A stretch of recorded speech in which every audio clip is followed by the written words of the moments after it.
pero sí, por ejemplo, debe de ir de la mano con alguien que esté enfocado al área educativa para ver de qué manera, por ejemplo, yo no lo hago. ¿Por qué? Porque a lo mejor en el área educativa son más específicos a trabajar con ciertos elementos como juegos, no sé, por ejemplo, algún material donde se trabaje más a nivel de, ¿cómo decirte?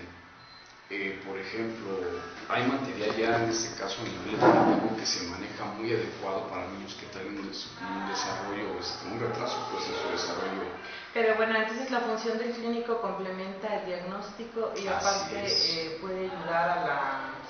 Obviamente. ¿Se le da terapia o algo así después? Claro. La terapia, más que nada ahí, la terapia a nivel, en ese aspecto, por ejemplo, en este caso de ese niño que te estoy mencionando, yo creo que más bien va a enfocar a los papás, de que no haya una sobreprotección, de que de alguna manera le permitan incluso que el niño trabaje, que no lo ahoguen de alguna manera, ¿sí? Para que obviamente vaya siendo más independiente. ¿Sí? ¿Cómo te sientes tú en cuestión de la capacitación con alguna de las funciones que desarrolles? ¿Sientes que en alguna parte tienes una área de oportunidad por ahí? Yo creo que debe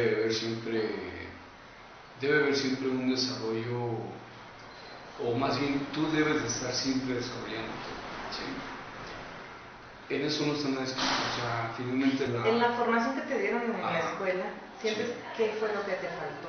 Que cuando saliste a trabajar te diste cuenta que algo te faltaba, que algo no te enseñaron. De entrada mucha experiencia, o sea, tú puedes ser un excelente aplicador en este caso de pruebas psicométricas, por decir algo. En el área clínica puedes hacer excelentes aplicaciones y a lo mejor incluso hacer excelentes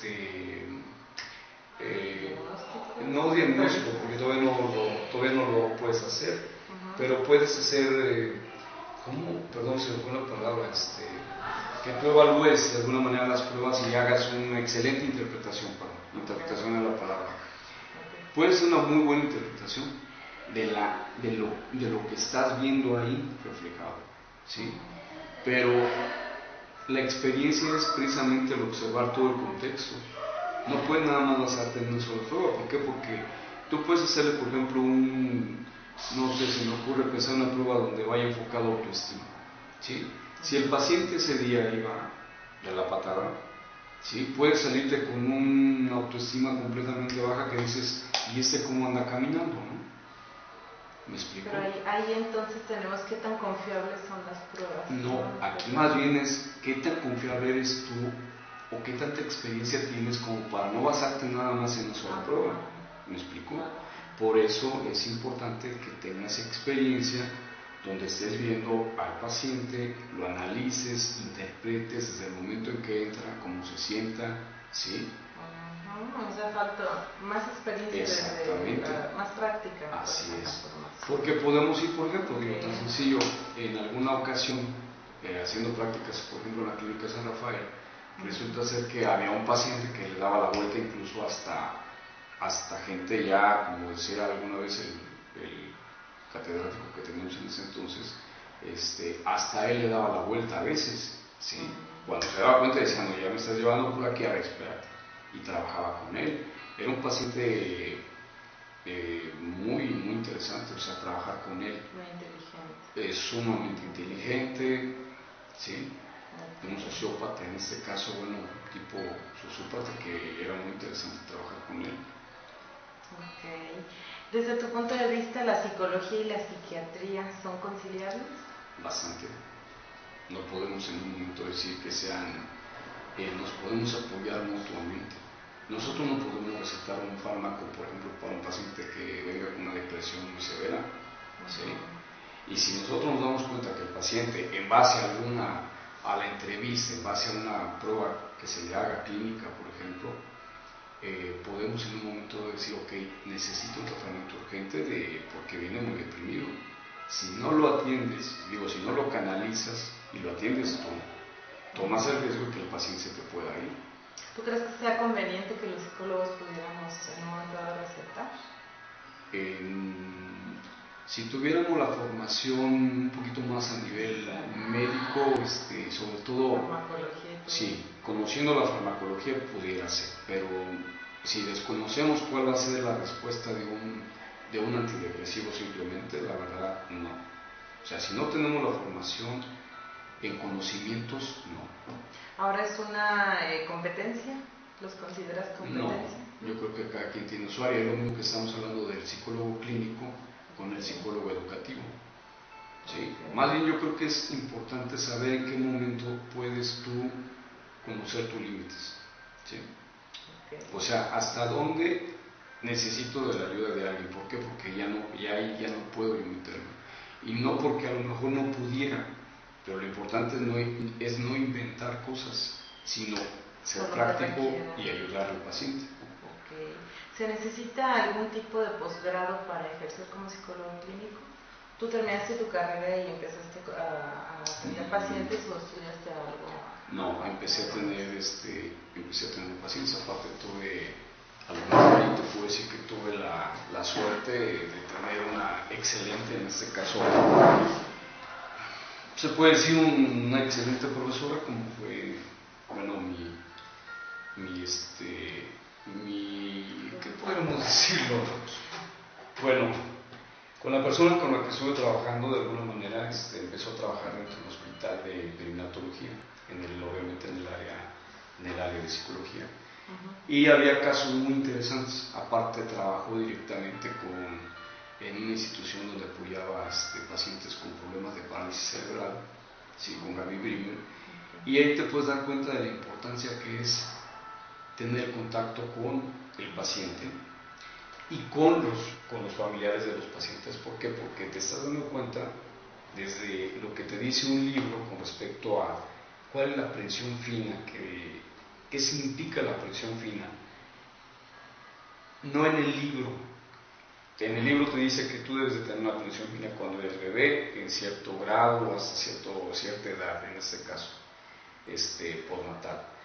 Pero ¿qué pasa cuando el paciente tiene un logro? ¿Hasta dónde lo evalúa la familia? Porque el primero que de alguna manera entierra a un niño con problemas, llámese de una parálisis cerebral, de un síndrome de Down, en fin, son los mismos familiares. Así es. Que niños bien estimulados logran más, ¿verdad? Así que es. algunos otros. Ok. ¿Tú ahorita perteneces a alguna asociación o has estado afiliado a alguna asociación de psicólogos? ¿No te interesa o no has tenido oportunidad? No, realmente no he tenido. ¿O es que en este lugar no es muy factible? Aparte de que aquí en ese lugar no es muy factible, realmente no he tenido contacto mucho más que con amigos en este caso, que están en instituciones importantes. Bueno, ¿con ellos tienes contacto? Con ellos tengo contacto. De hecho, acabo de estar en un curso de simulación temprana en la Ciudad de México, en el Hospital de Perinatología. Sí. Okay. Ahora, desde tu punto de vista, ¿cuál es la parte más importante del proceso terapéutico? Desde mi punto de vista, ¿cuál es el proceso más importante? Perdón, es que me quedé con otra pregunta. ¿Qué parte del proceso es la más importante? ¿Qué parte del proceso terapéutico? Yo creo que, para mi gusto, la parte más importante es saber en qué momento el paciente está listo para poder seguir. Eso es algo importante para mí desde mi punto de vista. Que el paciente dejes que vuele. ¿Sí? ¿Por qué? Porque en el transcurso de lo poquito mucho que he visto en clínica, es que muchas veces el paciente se puede volver dependiente del psicólogo, ¿sí? Del terapeuta, y viceversa. El terapeuta muchas veces puede en un momento verse en la misma situación de verse que se queda sin un paciente y de alguna manera se forma un vínculo. Pero creo que debes de tener bien claro en qué momento debes dejar partir, en qué momento ves que ya resolvió el problema que originalmente venía o necesitaba tratar el paciente. ¿Sí? ¿Por qué? Porque si no, entonces nos convertimos en gente que quiere estar siempre sacando problemas de donde dices esto no lo muevas, o sea, no es necesario que lo muevas. Precisamente enfocado un poco a eso que me dices, hay un código ético que se maneja en psicología. Tú conoces el código ético, ¿verdad? Lo he leído.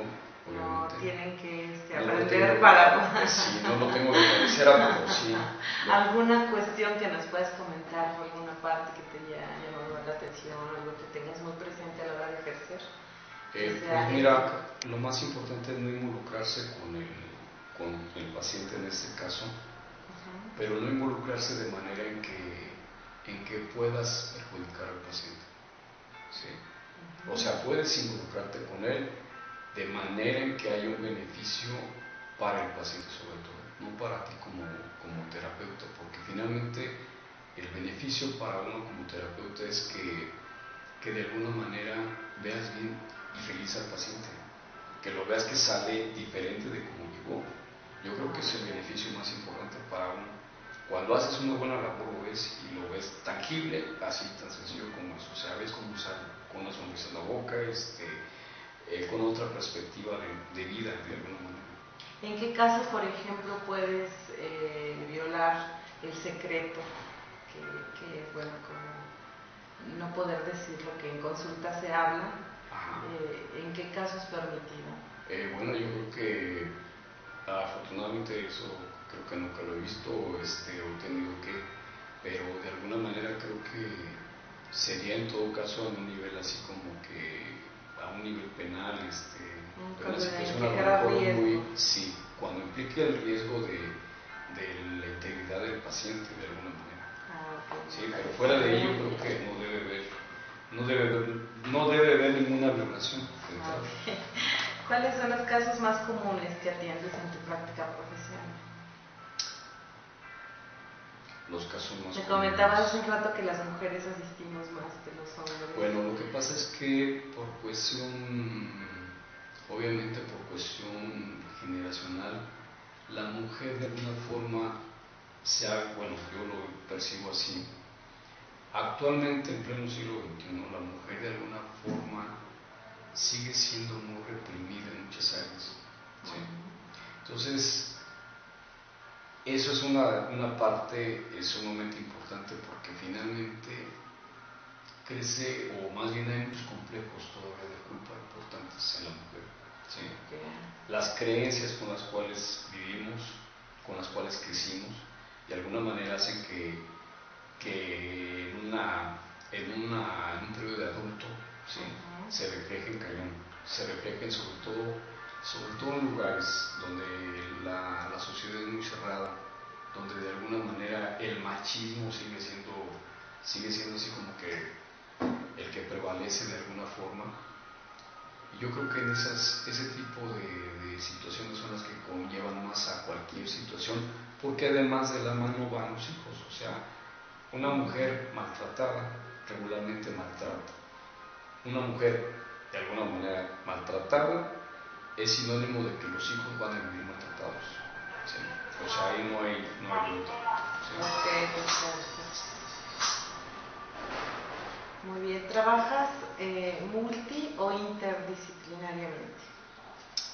No, yo creo que sería más bien interdisciplinariamente. O sea, de alguna manera trato de que sea de la mano con alguien más. ¿De otro psicólogo? Bueno, más que de otro psicólogo, incluso de otro profesional de la salud. ¿Sí? Ok. Perdón. Sí, no te preocupes. Ajá. Entonces, ¿otros profesionales con los que trabajas mayormente son médicos? Médicos generales, que son los que luego me canalizan a algún paciente. ¿Sí? Okay. Gente que se relaciona con la gente finalmente en todas áreas.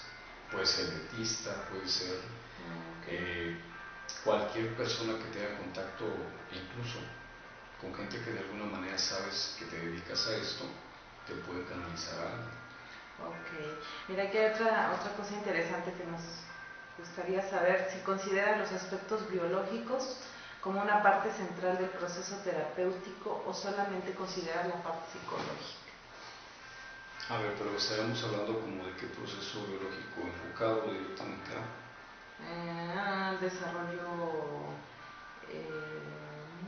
biológico, bueno, puede ser de tu desarrollo embrionario, de tu crecimiento, de tu formación.